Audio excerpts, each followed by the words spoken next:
Hey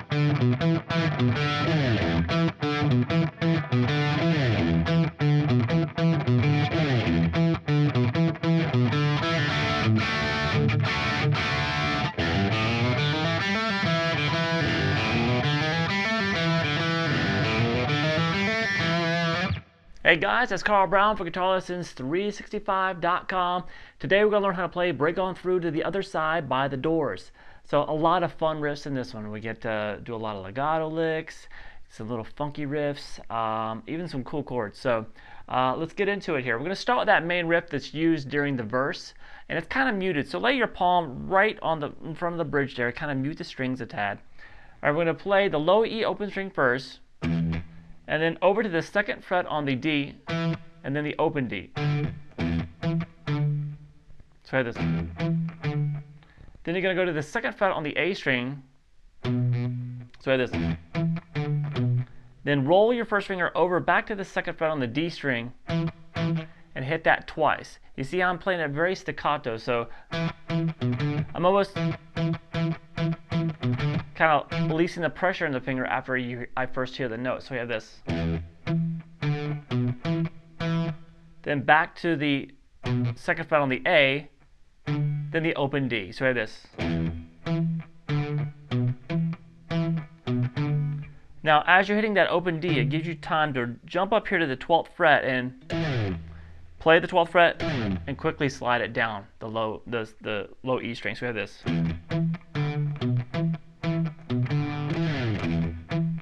So when you slide down, you start over, you go back to that open low E string, which starts the riff over.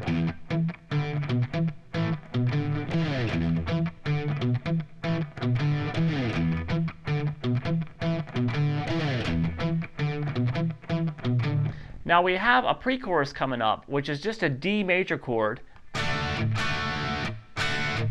strummed a couple of times. But going into that D major chord, we're going to finish the riff like this.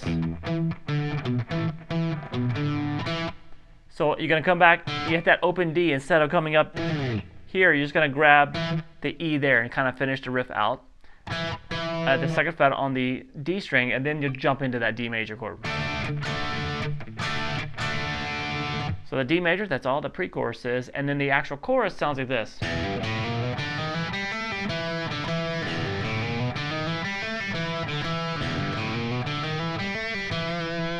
Alright, so what's going on there? It's kind of moving around a lot. We're going to be doing a lot of hammer-ons here. We're going to hit the low E open string, and then hammer on to the 3rd fret on the low E. Alright, then we're going to play the open A string, then hammer on 1, then 2. Then we're going to do the same thing on the D string. So we have this. You want to time them so there's just like a perfect line of notes. Then over to the G string, you're going to play the open G, hammer on 2, and pull back off to the open. So we have, we go down to this 2nd fret here. So and then open, back to the 2. So you pick those last 3 notes. So we have this. Repeat that. And then the 3rd time, you just stop there. Instead of playing 3 notes on that D, you just stop on the 1st note there on the D. And then you're back to that.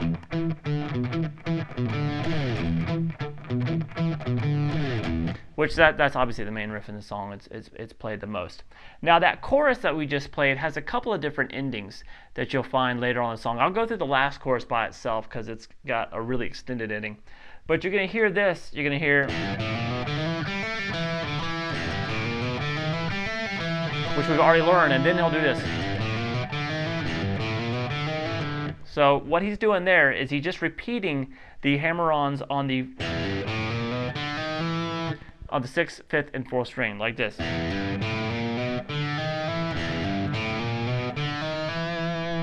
So you're going to hear him do that, not in the first chorus, but in the other choruses, you'll hear him start doing that little extension. Alright, so that's an ending that you'll hear in the chorus sometimes too, instead of going. Now you're also gonna hear that actually leading into the last verse. Instead of playing this, you're gonna be doing this.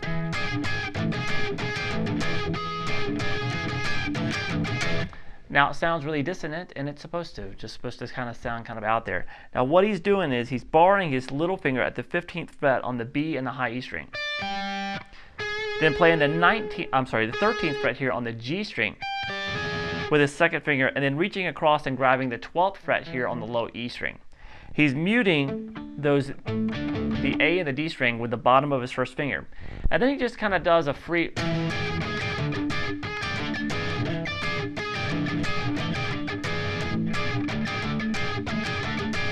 Alright, it's supposed to sound nasty, and it does. So, but it works in the song just within the momentum of the song. Then we go back to the pre-chorus. And then after that pre-chorus, we get to our last chorus, which is a little bit different from the ones before. So let me play it real quick.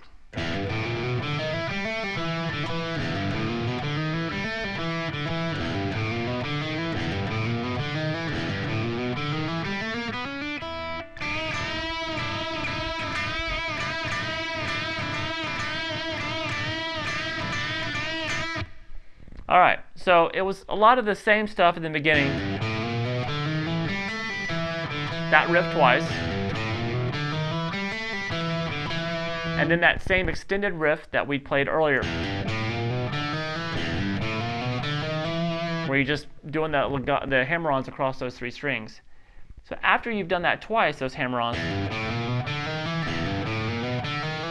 we're going to start over again with those hammer-ons, but we're going to go across all the strings. We're going to start with the same notes on those 6th, 5th, and 4th string. Then you're going to get to the G and do it open G, hammer on 2, 3. Do the same thing on the B string, and then the open high E. And when you get to that open high E, now you're going to do you're going to grab the 3rd fret on the B string and do some unison bends there. You're bending up the 3rd fret there on the B string, and while you're doing that, you're also hitting the high E string. Now, once again, here it's meant to sound kind of erratic, so some of them are like half-step bends, so it'll sound really dissonant, and some of them are whole-step bends. So just really...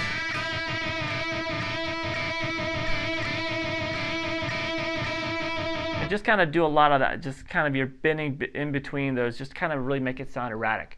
And that's what's going to mimic the sound of the song better. And then it just ends on that last bend. It just kind of ends suddenly.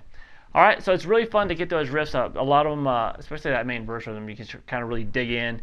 And there's that whole extended middle part where he's just kind of doing the vocals, and you can, you can just kind of lock into that groove. It's really cool. All right, I hope you guys enjoyed it. I'll see you again soon for GuitarLessons365.com.